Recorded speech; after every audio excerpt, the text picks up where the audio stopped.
नमस्कार।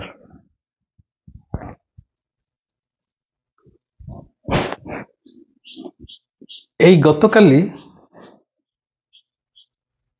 पुरी मंदिर को नहीं गोटे बड़ चांचल्यकर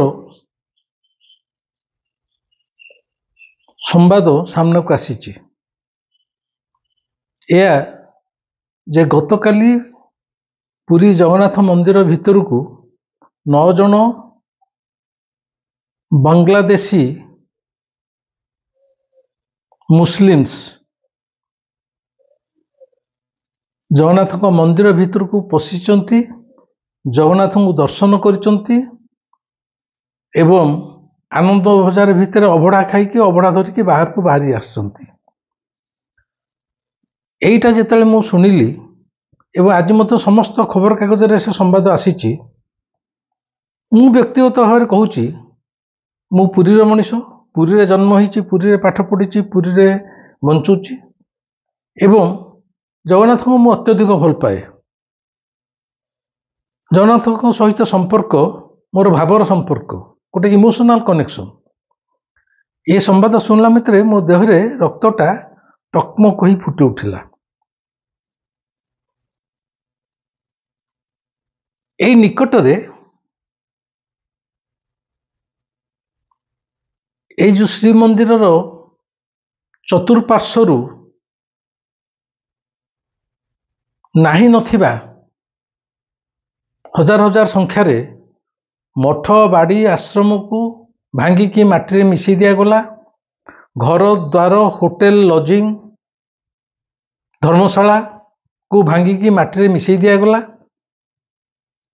कहीं जे सरकार कहले जे मंदिर पाखरे ए दीर्घ 700-800 वर्ष धरी मंदिर मेघनाद पाचेरी खूब पाखे संलग्न रे जो सब कोठाबाड़ी गढ़ी उठी, साही गढ़ी उठी, मठ आश्रम गढ़ी उठी, लजिंग होटेल गढ़ी उठी, एगुड़ा श्रीमंदिर पर विपद। कारण एते पाखापाखि जो एते प्रकार व्यावसायिक संस्था माने गढ़ी उठी, केतबेले किए आसी कोथे रहिबो, मंदिर को कौन करदेव विपद। तेणु तांकर प्रथम कहुला आमको जे मंदिर सुरक्षा पाई मंदिर ठू 500 मीटर दूर जाए जहाँ सब अच्छी सब भांगी दिज्व एवं आउ गोटे मेघनाद प्राचीर फल आउ गोटे प्राचीर बुले दिज्व।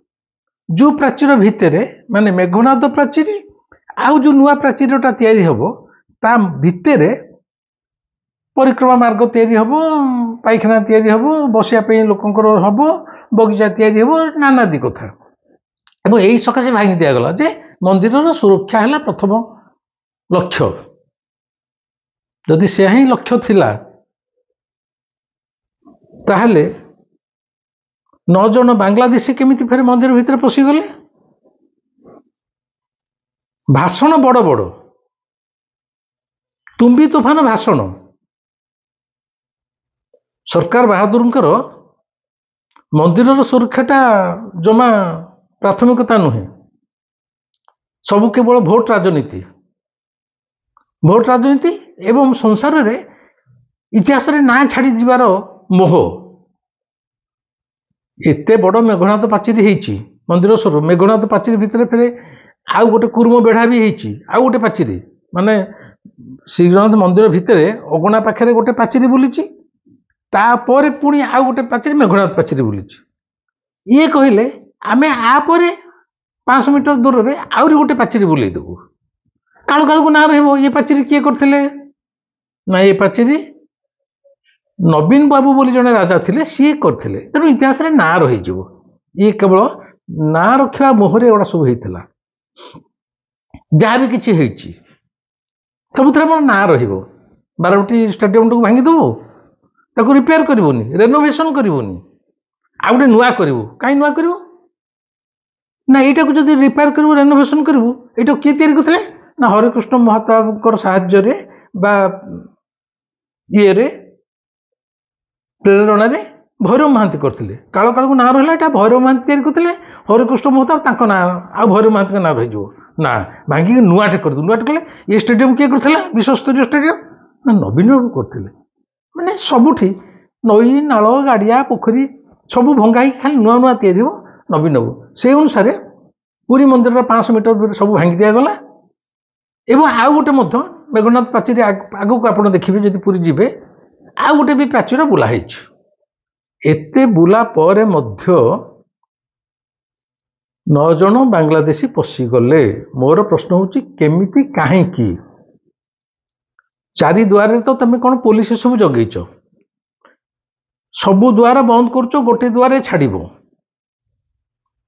सबु द्वारे पुलिस धाड़ी भितर लुहा बाड़ पकईच से भितर धाड़ी होगी जीवे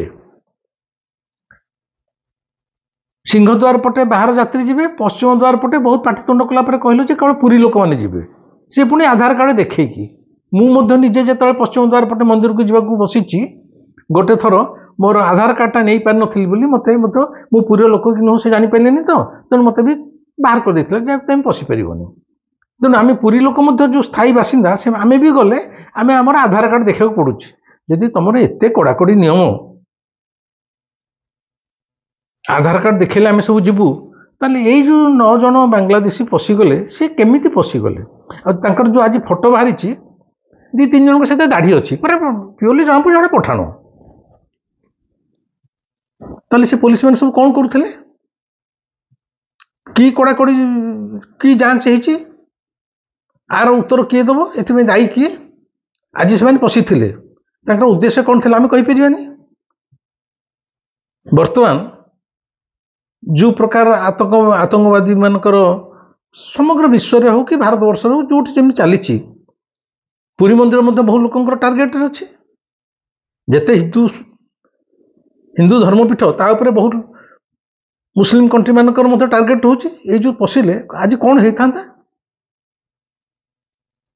जमी बॉम्बे किसी वर्ष कई वर्ष तले बॉम्बे होटेल जो विस्फोरण होगी 200 लोक मरी जाते धर मैंने पशिले भर बम नहीं कहते धर मंदिर भितर गोटे बमटे रिमोट कंट्रोल फुटा होता केते केते यात्री मरी जाते कि असंभव नुह कि अस्वीकार भी करहबनी हो पारता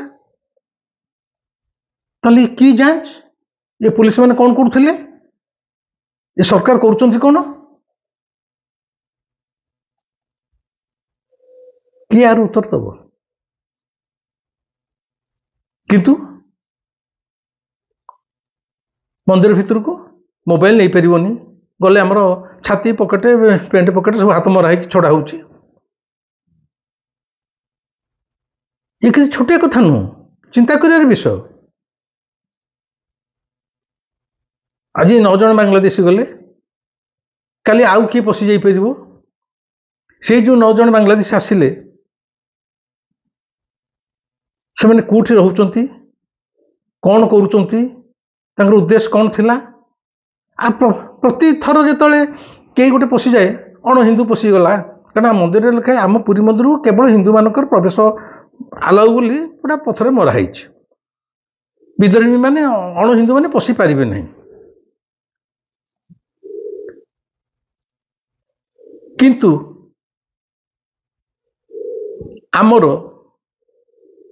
एवं तो पुरी मंदिरटा 12 भाई आखेड़ा हो जाइए आगे आमर जो पंडा माने थिले कौलिक मंदिर पंडा माने थिले से माने उत्तर भारतर दक्षिण भारतर भारत वर्ष जो मैंने सब यात्री आसती कौलिक पंडा वंशानुक्रमिक कौलिक पंडा था से मंदिर को नहीं से बुलाबुल कर छाड़ती एबे तो कौलिक पंडा छड़ा आमर आउ जन अण ओडिया पंडा कर बर्तमान पुरी मंदिर पर दबदबा प्रति सप्ताह से आसुँच पुरी मंदिर से जगन्नाथ को दर्शन कर भल मंद बुझुंट से जन नुआ पंडा बाहर बर्तमान अण ओडिया पंडा जेबे ठारू तांकर दबदबा आरंभ हो गलानी आम कौलिक पंडा को बाद देले ये जेते सब विभ्राट आरंभ होलानी जगन्नाथ को विपद माने पकई सारे कारण ये नुआ पंडा द्वारा ठीक ये बांग्लादेशी भाया जड़े ଗୋମାଂସ ଭକ୍ଷଣକାରୀ ଯୁବତୀ ମଧ୍ୟ ଏଇ କେଇ ମାସ ତଳେ ମନ୍ଦିର ଭିତରେ ବୁଲିକି ଚାଲି ଆସିଲେ। ସିଏ ପଠାଣ କି କ'ଣ ଆମେ ବି କହିପାରିବାନି, କିନ୍ତୁ ସେ ଗୋମାଂସର ପ୍ରଚାର ପ୍ରସାର କରନ୍ତି ଏବଂ ସେ ଗୋମାଂସ ମଧ୍ୟ ଖାଆନ୍ତି। ତାଙ୍କୁ ବି ଆମର ନୂଆ ପଣ୍ଡା ନେଇକି ମନ୍ଦିର ଭିତରେ ବୁଲେଇ ନେଇ ଚାଲି ଆସିଲେ। ଏମାନେ ଦେଖିଥିବେ ଯଦି ସିଏ ପଶିଲା ଆମେ କାହିଁ ପଶିପାରିବାନି। ମାନେ ମନ୍ଦିରର ଯେଉଁ ପବିତ୍ରତା ତାକୁ ଏମାନେ ପୁରା ତଳି ତଳାନ୍ତ କରିସାରିଲେଣି। ମନ୍ଦିରଟା ଗୋଟେ ଟୁରିଷ୍ଟ ସ୍ପଟ୍ ହେଇଗଲା, ଆଧ୍ୟାତ୍ମିକ କ୍ଷେତ୍ର ହେଇକି ଆଉ ରହିଲାନି। ତେଣୁ ଇଏ ଚାହୁଁଛନ୍ତି ଯିଏ ଚାହିଁଲା ସେ ପଶିବାର, ସେଟା କିଛି ବଡ଼ କଥା ନୁହଁ। ବର୍ତ୍ତମାନ ଏଇ ହେଲା ପୁରୀ ମନ୍ଦିରର ଅବସ୍ଥା। ଆଉ ଯେତେ ଥର କେତେ ଥର ବିଦେଶୀ ନାଗରିକ ପଶିଯାଆନ୍ତି, ଧରା ହେଇକି ଆସନ୍ତି। ଯେତେ ଥର ଜଣେ କିଏ ପଶି ଆସିବ ସେ ପୁଣି ଧରା ହେବ, ସରକାର ବାହାଦୁର କହିବେ ଏଥରକ ପୁରୀ ମନ୍ଦିରର ସବୁକିଛି ଏକଦମ ମାନେ ଯାଞ୍ଚ ବ୍ୟବସ୍ଥାଟାକୁ ଆହୁରି କଡ଼ାକଡ଼ି କରିଦିଆଯିବ ସବୁଥରକ। କିନ୍ତୁ ମଝିରେ ମଝିରେ ଏମିତି ପଶୁଛନ୍ତି, ବାହାରୁଛନ୍ତି, ପୁଣି କଡ଼ାକଡ଼ି କରାଯାଉଛି। 2000 ମସିହାରେ ମୋର ସ୍ପଷ୍ଟ ମନେ ଅଛି, ଏଇ ପୁରୀ ମନ୍ଦିରର କ୍ଷତି କରିବା ପାଇଁ ଏମିତି ଥୋକାଏ ଅଣହିନ୍ଦୁ ବା ମୁସଲିମ କହିଲେ ଭୁଲ ହେବ ନାହିଁ, 8-10 ଜଣ ଆସିକି ଆମ ପୁରୀରେ ଯେଉଁ ତାଳବଣିଆ ଅଛି ତା ଭିତରେ ବୋମା ତିଆରି କରୁଥିଲେ, ବୋମା ଭିଡ଼ୁଥିଲେ। ଉଦ୍ଦେଶ୍ୟ ଥିଲା ମନ୍ଦିରର କିଛି କ୍ଷତି କରିବା ବା ମନ୍ଦିର ଭିତରେ କିଛି ବିଭ୍ରାଟ କରିବା ବା ମନ୍ଦିର ପାଖରେ କିଛି କରିବା। ପ୍ରଭୁର କ'ଣ ଇଚ୍ଛା ଥିଲା, ସେମାନେ ଯେତେବେଳେ ସେ ବୋମା ଭିଡ଼ୁଥିଲେ ସେ ବୋମା ସେଇଠି ବ୍ରଷ୍ଟ କରିଗଲା। ତା ଦେହରେ ଯେଉଁମାନେ ତିଆରି କରୁଥିଲେ, ସେଇ ଯେଉଁ ମୁସଲିମ ମାନେ ଆସି ତିଆରି କରୁଥିଲେ, କେତେକଙ୍କର ହାତ ପାପୁଲି ଛିଡ଼ିକି ତଳେ ପଡ଼ିଗଲା। ଏବଂ ସେ ସମୟରେ ଏଇଟା 2000 ମସିହାର କଥା, ପେପରରେ ବାହାରିଲା, ସବୁ ହେଲା, ସେ ଧରା ହେଲେ, ଇତ୍ୟାଦି ଚାଲିଲା। ଯେ ପୁରୀ ମନ୍ଦିର ପ୍ରତି ଆଗରୁ ଏମିତି ଆକ୍ରମଣ ସୂଚନା ନାହିଁ ତାହା ଏମିତି ନାହିଁ। ଆଉ ଅତୀତରେ ତ କେତେ ଥର ମୋଗଲମାନେ ଆକ୍ରମଣ କରିଛନ୍ତି, କଳାପାହାଡ଼ ଆକ୍ରମଣ କରୁଛି, ତାର ଇତିହାସ। ତ ପୁରୀ ମନ୍ଦିର ଗୋଟେ ଟାର୍ଗେଟେଡ୍ ସ୍ଥାନ। ବହୁ ବିଦେଶୀ ଲୁଟେରା ପୁରୀ ମନ୍ଦିର ଉପରେ ସବୁବେଳେ ଦୃଷ୍ଟି ଦେଇଥାନ୍ତି, ଏଟା କିଛି ନୂଆ କଥା ନୁହେଁ। ତେଣୁ ଏଇ ଯେଉଁ ମୋର କହିବା କଥା, এই ସମୟରେ କେମିତି 9 ଜଣ ବାଂଲାଦେଶୀ ମୁସଲିମ କେମିତି ପଶି ଯାଇ ପାଇଲେ, କେମିତି କେହି ଜାଣିଲେନି ଏବଂ ପୋଲିସ ମାନେ ଧରି ପାଇଲେନି। ଏଠି ତ ଯେଉଁ ପୋଲିସ ମାନେ ଆମର ସବୁ ଦ୍ୱାର ପାଖରେ ସବୁ ଛିଡ଼ା ହେଇଛନ୍ତି, ମେଞ୍ଚେ ଛିଡ଼ା ହେଇଛନ୍ତି। ଯଦି 8 ଜଣ ପୁରୁଷ ପୋଲିସଙ୍କ ଭିତରେ ଯଦି 2-3 ଜଣ ଲେଡି ପୋଲିସ ରହିଗଲେ, ସେ ଦ୍ୱାର ପଟେ କ'ଣ ଯାଞ୍ଚ ହୁଏ ମୁଁ ନିଜେ ଦେଖିଛି। ପ୍ରତ୍ୟେକ ନିଜ ନିଜ ରସ ଆସ୍ୱାଦନରେ ବ୍ୟସ୍ତ ଥାନ୍ତି। ତେଣୁ ଆମ ଓଡ଼ିଆ, ଆମେ ପୁରୀ ଲୋକ ଯେତେବେଳେ ପଶି ପାରୁନୁ ଆଧାର କାର୍ଡ଼ ନ ଦେଖିଲେ, ଏମାନଙ୍କର ବିନା ଯାଞ୍ଚରେ କେମିତି ପଶିଗଲେ, ମନ୍ଦିର ଭିତରୁ ଗଲେ, ପୁଣି ଅଭଡ଼ା ଖାଇଛନ୍ତି, ଅଭଡ଼ା ଧରିକି ବାହାରିଛନ୍ତି। ଭାଗ୍ୟକୁ ସିନା ଏ ବଜରଙ୍ଗ ଦଳ ପିଲା ଦେଖିଲେ, କିନ୍ତୁ ମୋର କହିବାର କଥା ହେଲା, ଏଇ ଆମର ଯେଉଁ ଓଡ଼ିଶା ପୋଲିସ ବର୍ତ୍ତମାନ ରଖୁଛନ୍ତି, ସେମାନଙ୍କୁ କାଢ଼ି ଦିଆଯାଉ, ତାଙ୍କ ଦ୍ୱାରା କିଛି ହେବନି। ସେମାନେ ସରକାରୀ ଦରମା ବାଲା, ତାଙ୍କର ପୁରୀ ମନ୍ଦିର ସହିତ କିଛି ଆନ୍ତରିକତା ନାହିଁ, କି ଇନଭଲଭମେଣ୍ଟ ନାହିଁ, କି କିଛି ନାହିଁ, କି ସେମାନେ ଭାବ ସହିତ କିଛି ଜଡ଼ିତ ନୁହଁ। ଦରମା ପାଉଛନ୍ତି, ଛିଡ଼ା ହେବା କଥା ଛିଡ଼ା ହେଇଛନ୍ତି, ହେ ଫେ ହେଉଥିବେ, ଖୁସି କରୁଥିବେ, ପ୍ରେମ କରୁଥିବେ, ସେ ଅଲଗା କଥା। ଆମର ପୁରୀ ମନ୍ଦିରକୁ ଜଗିବା ପାଇଁ, ପୁରୀ ମନ୍ଦିରକୁ ଆକ୍ରମଣ କରୁଥିବା, ପୁରୀ ମନ୍ଦିରକୁ ମନ୍ଦ ଉଦ୍ଦେଶ୍ୟ ନେଇ ଯେଉଁ ଲୁଟେରାମାନେ ଆସନ୍ତି, ସେମାନଙ୍କୁ ପ୍ରତିହତ କରିବା ପାଇଁ ଆମ ପୁରୀରେ ଜାଗା ଆଖଡ଼ା ଘରର ସୃଷ୍ଟି ହେଇଥିଲା। ଜାଗା ଆଖଡ଼ା ଘରରେ ପହିଲମାନ ମାନେ ତିଆରି ହେଉଥିଲେ। ମଜବୁତିଆ ଯୁବକମାନଙ୍କୁ ଦଣ୍ଡ ବୈଠିକ ମାରି ଖାଇ ପିଇ କୁସ୍ତି କସରତ କରିକି ସେମାନଙ୍କୁ ଯୋଦ୍ଧା ହିସାବରେ ତିଆରି କରାହେଉଥିଲା। ସେଇମାନେ ଥିଲେ ପୁରୀର ରକ୍ଷାକାରୀ। ବର୍ତ୍ତମାନ ମଧ୍ୟ ସେଇ ଜାଗା ଆଖଡ଼ା ଘର ସବୁ ଅଛି, କିନ୍ତୁ ସେ ନିଷ୍ପ୍ରଭ। ଯେଉଁ ଉଦ୍ଦେଶ୍ୟରେ ଜାଗା ଆଖଡ଼ା ତିଆରି ହେଇଥିଲା, ସେଇ ପରିମାଣରେ ଆଉ ଜାଗା ଆଖଡ଼ା ଘର ନାହିଁ। ଯେଉଁ 8-10ଟା ବି ଅଛି, ସେ କେବଳ ଅତୀତର ସେଇ ମାନେ ଯେଉଁ କର୍ପୂର ଉଡ଼ିଯାଇଛି, କନା ଖଣ୍ଡେ ପଡ଼ିଥାଏ, ସେଇଭଳି ଅଛି। କିନ୍ତୁ ମୋର କହିବା କଥା, ସେଇ ପୁରୁଣା ସୁରକ୍ଷାର ବ୍ୟବସ୍ଥା, ମାନେ ଆମର ସେଇ ପୁରୀର ଜାଗା ଆଖଡ଼ା ଘରର ପିଲାମାନଙ୍କୁ ତାଲିମ ଦେଇ ସେଇମାନେ ଯଦି ଆମର ମନ୍ଦିରର ସୁରକ୍ଷାରେ ରହନ୍ତେ ମୁଁ ଭାବୁଛି ଆମେ ଆମ ମନ୍ଦିର ଆମ ଶ୍ରୀ ଜଗନ୍ନାଥ ତୀରେ ଟିକେ ସୁରକ୍ଷିତ ରହିପାରନ୍ତେ। ଏଇ ଧଡ଼ିଆ ଓଡ଼ିଶା ପୋଲିସଙ୍କ ଦ୍ୱାରା ଏଗୁଡ଼ା କିଛି ହେବନି କି ଆମ ସରକାରଙ୍କ ଦ୍ୱାରା କିଛି। ଆମ ସରକାର କୁହାମୁଣ୍ଡା କପିଳା, କଥା ବଡ଼ ବଡ଼, ଆଉ ଯାହା କରୁଛନ୍ତି ସବୁ ଭିତରେ ତାଙ୍କର ଗୋଟେ ମାନେ ନିସ୍ୱାର୍ଥ କାର୍ଯ୍ୟ କିଛି ନୁହଁ, ସବୁ ଭିତରେ ସ୍ୱାର୍ଥ ଅଛି। ମାଆ କମେଇବୁ, ଭୋଟ ପାଇବୁ। ମୋତେ କେତେ ଜଣ କହନ୍ତି, ଆଗରୁ ଥରେ ମୁଁ ଲେଖିଥିଲି ହିଞ୍ଜଡ଼ା ଗବେଷକ ବିଚରା ଜଗନ୍ନାଥ କହିଲେ, ଜଗନ୍ନାଥ ଯାହା ଚାହିଁବେ ସବୁ କରିପାରିବେ, ତାଙ୍କ ପାଇଁ ସେ ବିଚରା କାହିଁକି ହେବେ? ମୁଁ ବି ବର୍ତ୍ତମାନ କହୁଛି ଶ୍ରୀମନ୍ଦିର ବିପଦରେ ଅଛି, ଜଗନ୍ନାଥ ବିପଦରେ ଅଛନ୍ତି। ଆରେ ଜଗନ୍ନାଥ ଯାହା ଚାହିଁବେ ତାହା କରିପାରିବେ, ତା ଅର୍ଥ କ'ଣ? ଜଗନ୍ନାଥ ହେଲେ ଆମ ଘରର ବୁଢ଼ା ବାପା। ବୁଢ଼ା ବାପାଟି ଆମର ଯଦି ସିଂହାସନ ଉପରେ ଅଛି, ଆମ ଓଡ଼ିଆ ମାନେ ଶାନ୍ତିରେ ରାତିରେ ଶୋଇପଡ଼ୁ ଯେ ମୋ ବାପା ଅଛି। ଘରେ ଯଦି ବୁଢ଼ା ବାପାଟେ ବଞ୍ଚିଥିବ, ସେ କିଛି କରୁ କି ନ କରୁ, ସେଇଟା ଗୋଟେ ପୁଅ ପାଇଁ ସାହସ। ଜଗନ୍ନାଥ ହେଲେ ଆମର ବୁଢ଼ା ବାପା, ସେ ଚାହିଁଲେ ସବୁ କରିପାରିବେ। ତା ଅର୍ଥ କ'ଣ ଆମେ ତାଙ୍କୁ ମାନେ ଫୁଙ୍ଗୁଳାରେ ଛାଡ଼ିଦେବା, ଯିଏ ଯୁଆଡ଼େ ଆସି ଯାହା ବୋଲି ତା କରୁ? ଆମ ଘର ଭିତରକୁ ଧର ଆମ ଘରେ କିଛି ନୀତି ନିୟମ ଅଛି, ଆମ ଘରକୁ ଯିଏ ବୋଲି ସେ ପଶି ଆସିବ, ସେ ଯେଉଁ ଜାତିର ହଉ, ଯେଉଁ ଧର୍ମର ହଉ, ଯେମିତି ହଉ, ଆମ ନିଜ ପ୍ରତି ଘର ତ ଗୋଟେ ଗୋଟେ ନୀତି ନିୟମ ଥିବ, ଯିଏ ବୋଲି ସେ ପଶି ଆସିବ, ଆମେ ତାକୁ ଛାଡ଼ିଦେବା ଜଗନ୍ନାଥ ସବୁ କରିପାରିବେ ବୋଲି। କେତେବେଳେ କ'ଣ ହେଇଯିବ ମନ୍ଦିର ଭିତରେ କିଛି କହିହେବନି। ବନ୍ଧୁ, ମୁଁ କହିବା କଥା, ଆମ ପୁରୀ ସହରର ଯେଉଁମାନେ ବୁଦ୍ଧିଜୀବୀ ଅଛନ୍ତି, ସଚେତନ ନାଗରିକ ଅଛନ୍ତି, ଯେଉଁମାନେ ଗବେଷକ ଅଛନ୍ତି, ଭକ୍ତମାନେ ଅଛନ୍ତି, ସମସ୍ତେ ଅଛନ୍ତି, ଆ ପାଇଁ ସ୍ୱର ଉତ୍ତୋଳନ କରନ୍ତୁ। ଆଉ ଯେଉଁମାନେ କରିବା କଥା, ଆମର ଚଳନ୍ତି ଠାକୁର, ମୋ ନାଁ ନେଉନାହିଁ, ଏବଂ ଆମର ଜଣେ ବୃଦ୍ଧ ଧର୍ମଗୁରୁ ଅଛନ୍ତି, ତାଙ୍କ ନାଁ ମଧ୍ୟ ମୁଁ ନେଉନାହିଁ। ଏମାନେ ଘୋର ଆପତ୍ତି ଉଠାଇବା କଥା, ସରକାରଙ୍କ ପାଖରେ ଘୋର ନିଜର ଅଭିଯୋଗ ବାଢ଼ିବା କଥା ଯେ ପୁରୀ ମନ୍ଦିରଟା କେମିତି ସୁରକ୍ଷିତ ରହିବ। ଏମାନେ ନିଦା ବିଷ୍ଟୁ, ତାଙ୍କର ହୋଲ ନାହିଁ କି ଟୋଲ ନାହିଁ। ଏମାନେ ତାଙ୍କର ନିଜ ସ୍ୱାର୍ଥକୁ ନେଇ ସୁରକ୍ଷିତ ବଳୟ ଭିତରେ ଅଛନ୍ତି। ଭାଇ, ଆମେ ଯେଉଁମାନେ ଓଡ଼ିଆ, ଯେଉଁମାନେ ଜଗନ୍ନାଥଙ୍କୁ ଭଲ ପାଆନ୍ତି, ଆ ବିରୁଦ୍ଧରେ ସ୍ୱର ଉତ୍ତୋଳନ ହଉ। ମୁଁ ସାଧାରଣ ଲେଖକଟିଏ, ମୁଁ ଯାହା ପାରୁଛି ଆପଣଙ୍କୁ କହୁଛି, କି ଲେଖା ମାଧ୍ୟମରେ ଲେଖୁଛି। ମୋର କହିବା କଥା, ଆମେ ସମସ୍ତେ ସ୍ୱର ଉଠେଇବା କଥା। ଆମ ଜଗନ୍ନାଥଙ୍କୁ ଏମିତି ଅନାଥ କରି ଆମେ ଛାଡ଼ିଦେବାନି। ମନ୍ଦିର ଭିତରୁ ଯିଏ ବୋଲି ସିଏ ପଶିଯିବେନି।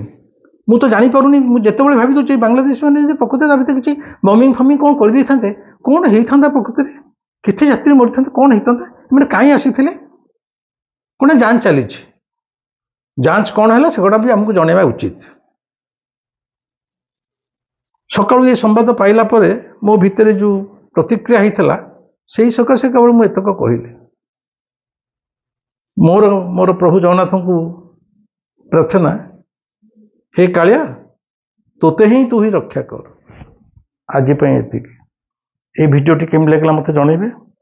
ସବସ୍କ୍ରାଇବ୍ ନ କରିଥିଲେ ସବସ୍କ୍ରାଇବ୍ କରିବେ, ସେୟାର କରିବେ, କମେଣ୍ଟ ଦେବେ, ଲାଇକ୍ କରିବେ। ରହିଲି ଭାଇ, ନମସ୍କାର।